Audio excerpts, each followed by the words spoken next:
I'm Eva O, and this is the Teakink podcast. I've been a dominatrix since 2011, and I would like to spill the tea on my life. Thank you for listening. And that's a wrap.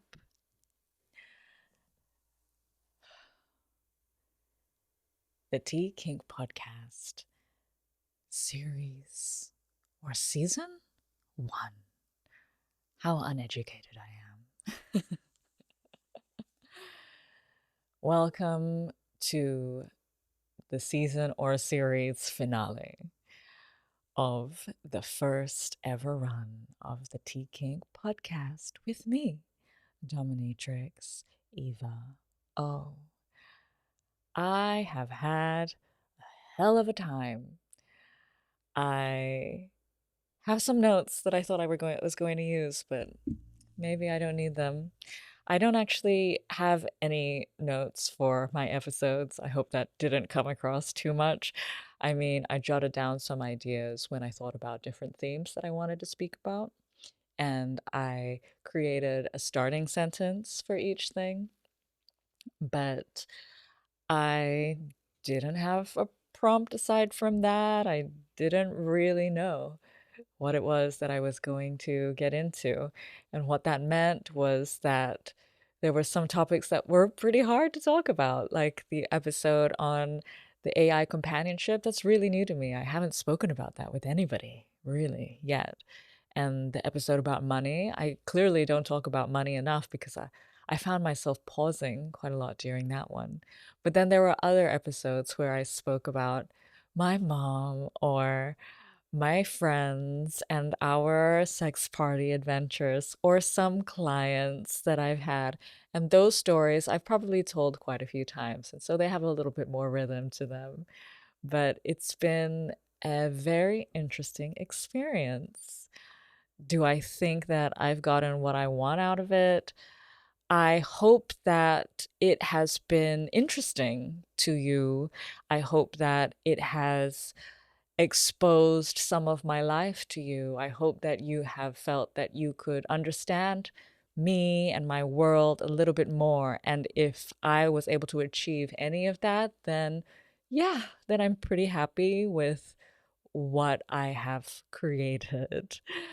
And if you have any feedback, then please feel free to send it through to me. You can find my email on my website, eva-o.com, and you can also leave a rating or a review, which I am terrified to ask for, but I am understanding of how this machine works, I guess. But I initially started this podcast so that I would have something fun to do. I thought, you know what? I have these projects that are happening at the moment. I have this TV stuff. I have this AI stuff. The AI stuff is happening fast, but the TV stuff is going to take a long time. And you know what? I'm not really seeing so many clients anymore, and my little businesses are kind of running themselves. I need something to challenge myself and to use my mind.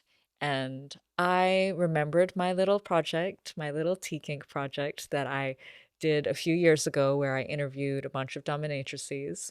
And I also still host events under this umbrella. And I thought, all right, let's extend on this a little bit. How can I further challenge myself and expand upon my creative self?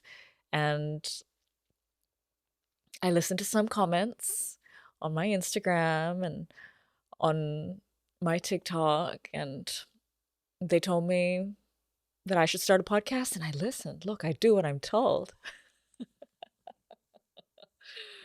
But it's been a ride. I got far more emotional than I thought I would. I mean, I don't know whether you caught tears, but I definitely had to control some crying at some points. I went into stories that I ended up changing my mind about. like I did not expect to be doing that in something where I'm sitting here talking into a microphone, into a camera on my own, and for that to happen. Is this what happens with diary entries? Is this my first full experience of a journal? Is that why so many of you keep journals? Hmm. Way to have an extroverted journal. But maybe I'll have a little look at my notes. Yeah, the first time. So I did mention the crying.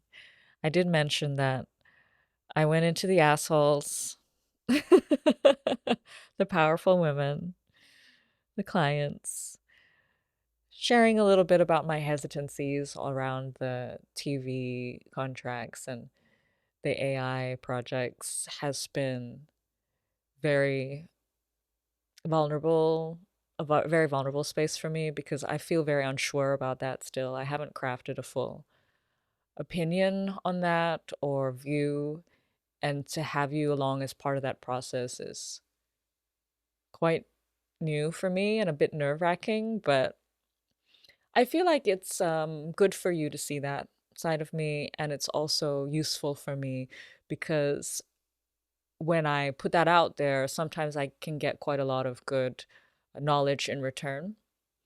I have a close friends group on my Instagram where I put a lot of sex workers on there.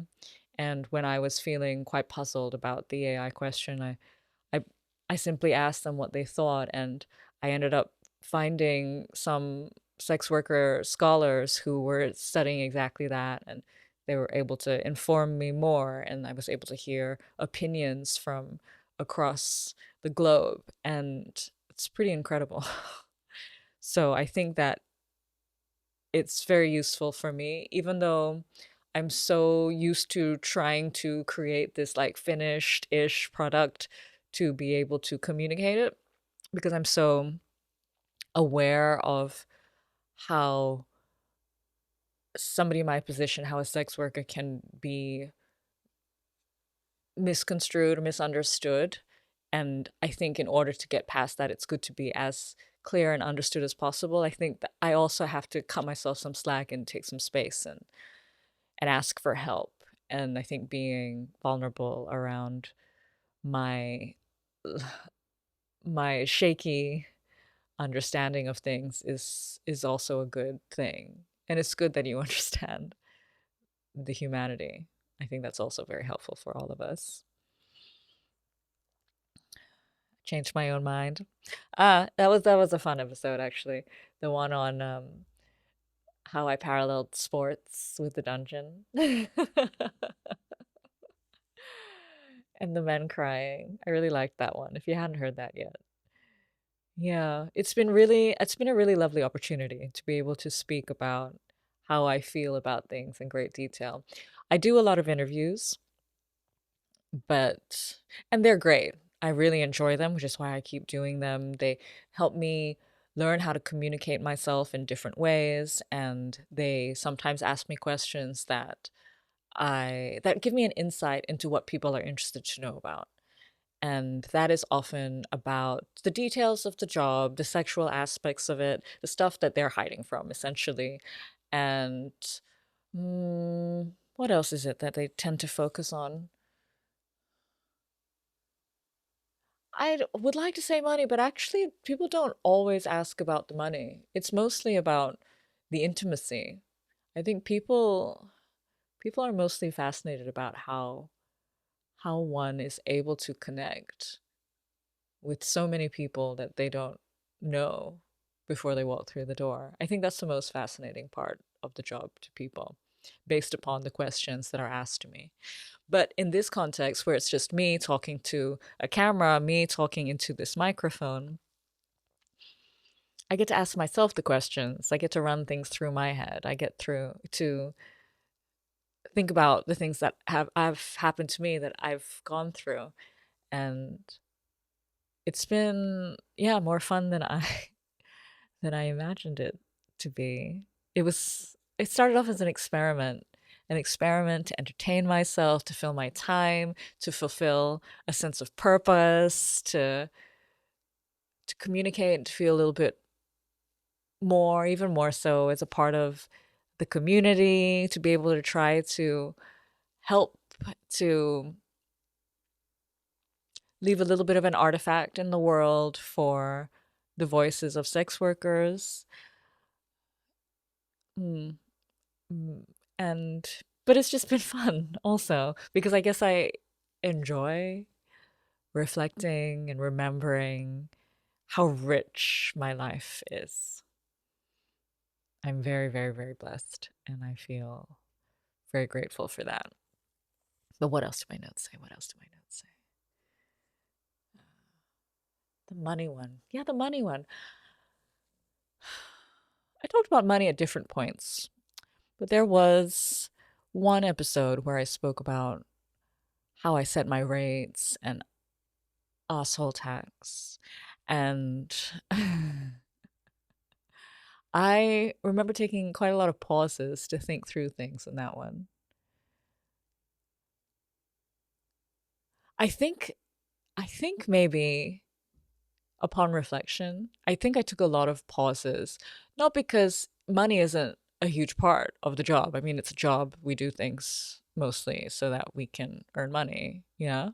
And then if we are able to satisfy values, then great and maybe more sustainable. But essentially, we need to satisfy our basic food, shelter, etc. And money is what enables that in this current day and age. And so it's always present. But why did I have so many pauses? I think I had so many pauses because maybe it's not something I think about in great detail. I think that when people see how much I charge, they think that it's maybe a huge focus, and I do enjoy it, but I enjoy what it brings. And for me, when I think about money, I think about the freedom that it affords me and my family and the people I care about, and eventually the causes that I will leave all my money to. And so, and the people I give it to now. And, but it is not something that I think about. And when I think about money and the huge wealth that I've noticed in the world around me and the people who pay me, I don't think about that aspect of them that much. I wonder what it does to them. And in that episode, you hear how I think about how it affects them and how it maybe isolates them. But I think I'm more concerned with the quality of their person than the money, which is maybe why I had so many pauses because I really had to think about that and how it integrated with the things I actually tend to focus on more. Hmm. Yet another thought. Oh, I got to talk about some old friends and how their perceptions of me have changed over the years. I mean, I've been doing this job since 2011, right? So it's been a few years now and a few different sets of friends and some who have been with me since childhood. But it's been such an incredible journey. And it's been really nice to be able to share this with you. And I have a lot more stories to tell. I think that when it comes to, I mean, I'm going to talk about a next season, but I want to know what you think also about what it is that I've been doing and what you might be interested in hearing more about or what you'd like to hear less about. I'm curious about all of those things. But at this point in time, with just my own opinion, my own reflections, I almost feel like maybe I'll lead with more stories next time. I think that might be easier for me also. Maybe I can lead with moments in time and what those things told me and less thematic. Yeah, that could be an idea.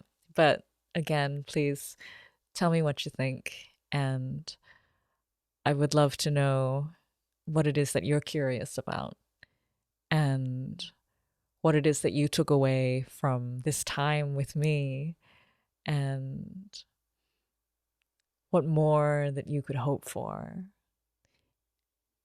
and how, if anything, this time and the things that I've shared have sat with you and have changed anything, about how you think, about how you might move through the world a little bit, or not. Whether it's just been a little bit of a tickle and a joy. That also works. But amongst all of this joy, I also want to think a little bit about the risks of it. And I want to talk about that. So it's been an interesting experience. It's been satisfying a lot of things when it comes to how I'm structured, my values, my interest in being frank and open and inviting you into a world that maybe you don't normally have access to. But I also want to think about how, and if it puts me at risk of some sort, right?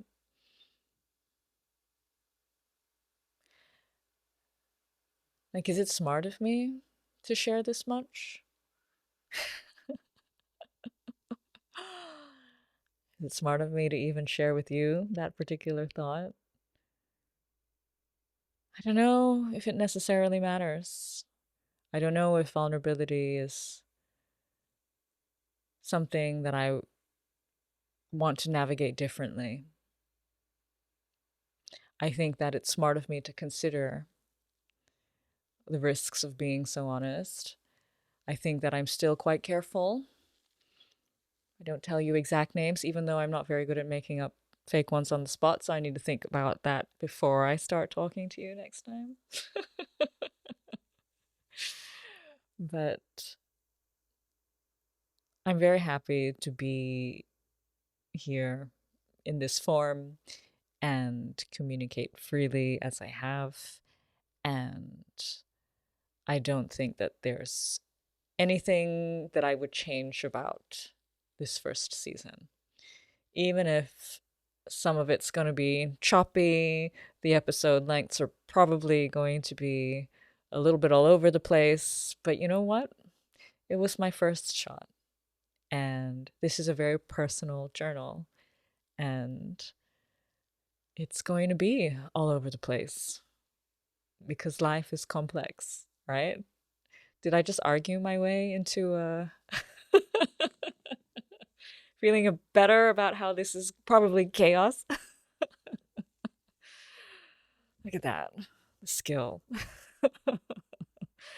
But mm, it's been a good time. I've shared a lot of me, and that's what I wanted to do. And I hope that you continue along the ride with me.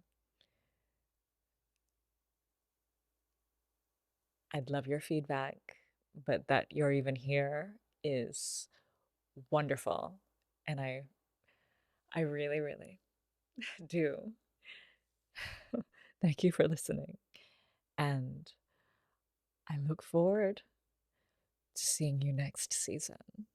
Fingers crossed.